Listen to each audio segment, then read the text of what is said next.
បាទគ្រូចាប់ដៃ holding hand KH សូមស្វាគមន៍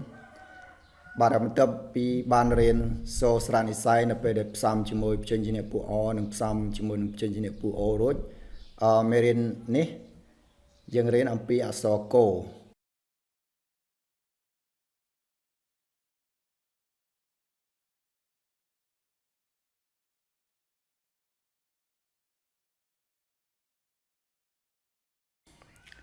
បាទសូមបងប្អូនតាមដានទស្សនាពីដើមរហូតដល់ចប់ដើម្បីទទួលបាននូវខ្លឹមសារមេរៀនពេញលេញសម្រាប់ឲ្យកូនរៀនបំពន់ហើយបងប្អូនថ្មីសូមជួយចុច Subscribe Channel មួយផងឬក៏បងប្អូនអាច Share នៅលើបណ្ដាញសង្គម Facebook របស់បងប្អូនបាទសូមឲ្យកូនបើកសៀវភៅភាសាខ្មែរមេរៀនទី16ត្រង់ទំព័រទី21បាទហើយដំបូងនេះយើងចូលវគ្គខ្ញុំធ្វើវគ្គនេះយើងអានមេរៀនឲ្យកូនស្ដាប់អញ្ចឹងសូមប្រាប់ឲ្យកូនស្ដាប់មេរៀនទាំងអស់គ្នា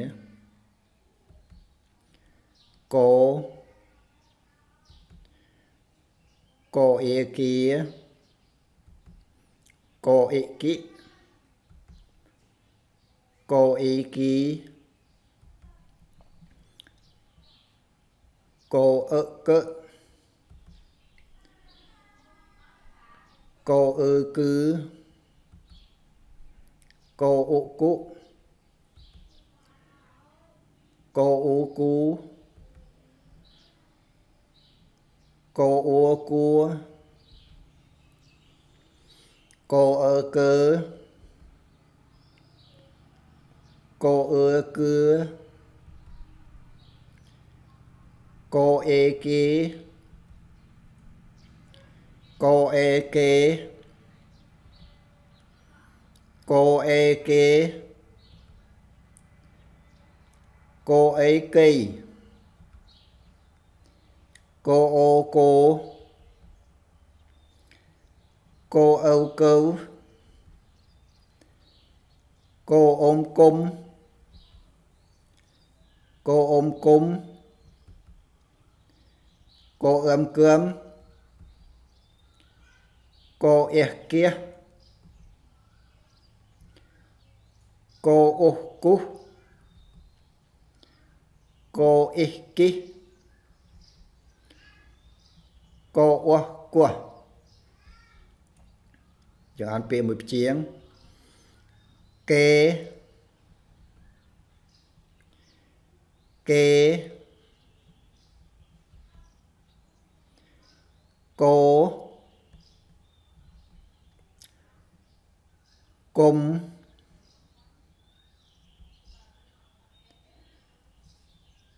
គោះកោគូគួយើងអានពាក្យពីរព្យាង្គតទៀតកោបាសាគោសាគូអគា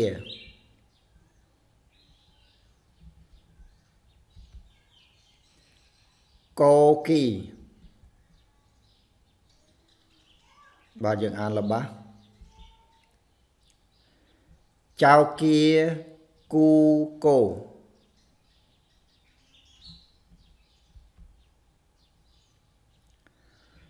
តាគី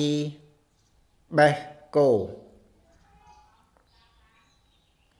យើងអានពាក្យតាមរូបភាព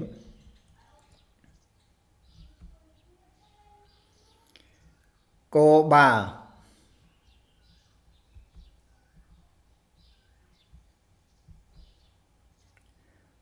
អគាបាទយើងចូលវគ្គយើងធ្វើវគ្គនេះយើងអានមេរៀនហើយនាំគាត់អានមេរៀនជាមួយផងកោអេគីកអ៊ីគិ cô y ký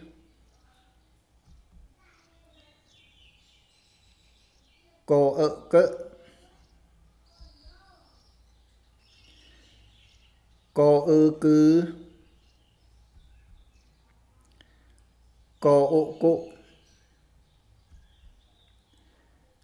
cô cu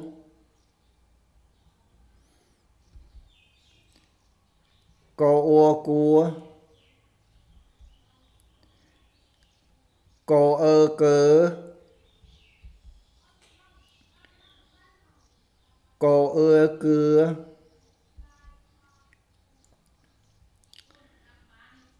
cô kê cô kê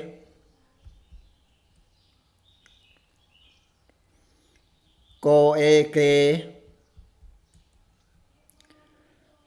cô kê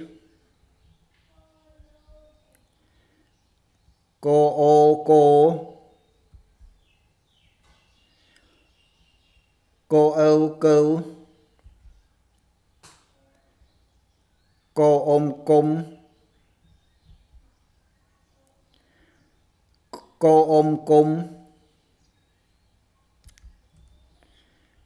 cô cơm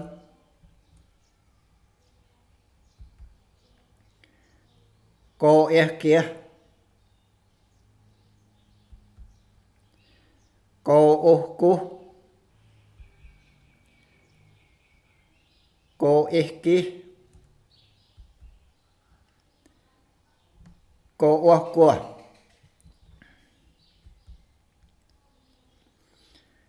kê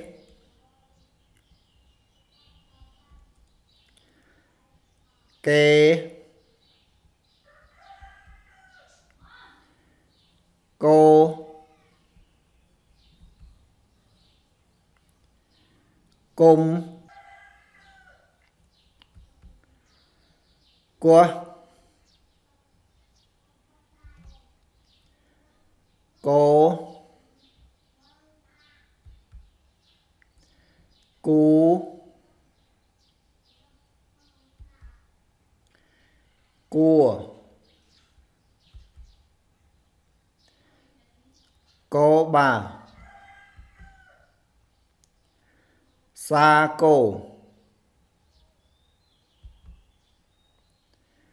sa cu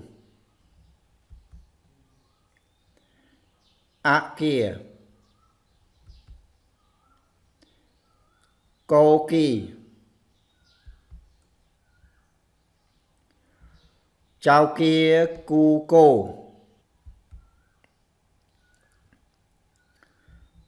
ta kỳ bé cô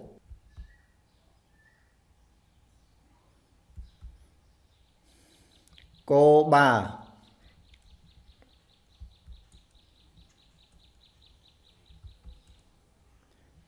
kia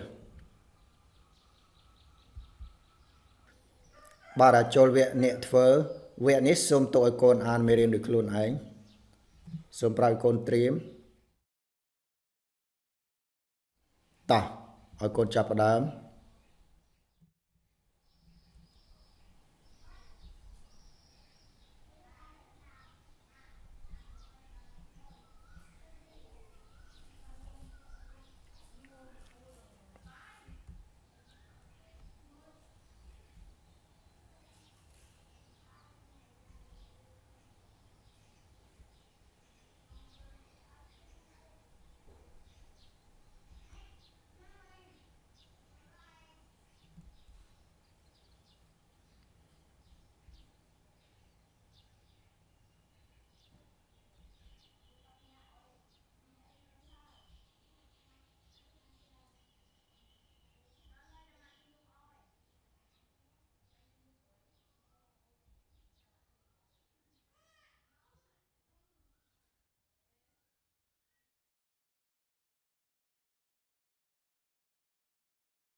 បាទវគ្គរៀនអានយើងចប់ហើយសង្ឃឹមថាកូនចេះអានមេរៀនគ្រប់គ្នាហើយបន្ទាប់នេះយើងនឹងរៀនសរសេរអក្សរកូបាទសូមប្រើកូនត្រៀមដីសនិងក្តារឈ្នួលឬក៏សៀវភៅនិងខ្មៅដៃតោះឥឡូវយើងសង្កេតមើលចលនាសរសេរអក្សរកូទាំងអស់គ្នាយើងមើលអក្សរកូមាន6ចលនាចលនាទី1ចលនាទី2ចលនាទី3ហើយនេះចលនាទី4ចលនាទី5និងចលនាទី6អញ្ចឹងអក្សរកូមាន6ចលនាតោះយើងនាំកូនយើងរៀនសរសេរអក្សរកូទាំងអស់គ្នាបាទចលនាទី1យើងគូសបន្ទាត់ត្រង់ពីក្រោមឡើងទៅលើចលនាទី2យើងគូសខ្សែកោងបន្តមកខាងស្ដាំចលនាទី3យើងគូសបន្ទាត់ត្រង់បន្តចុះមកក្រោមបាទដល់ត្រង់នេះយើងដកដីសឬខ្មៅដៃចេញមកដាក់នៅកន្លែងចាប់ផ្ដើមចលនាទី1ហ្នឹងបាទចលនាទី4យើងគូសបន្ទាត់ត្រេតឡើងទៅខាងស្ដាំបន្តិច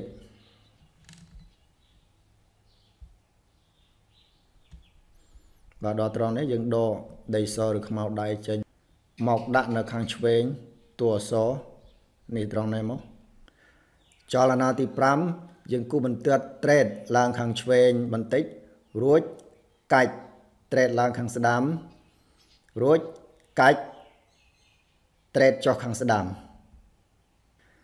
ចលនាទី6យើងគូសបន្ទាត់ត្រេតឡើងខាងស្ដាំបន្តិចរួចកាច់ចុះខាងស្ដាំបាទ6ចលនានេះបានជាអក្សរកូបាទសង្ឃឹមថាកូនចេះសរសេរអក្សរកូទាំងអស់គ្នាហើយមេរៀនទី16អំពីអក្សរកូហ្នឹងយើងចប់ត្រឹមហ្នឹងឯងអរគុណបងប្អូនដែលបានតាមដានទស្សនាពីដើមរហូតដល់ចប់បាទសូមអរគុណ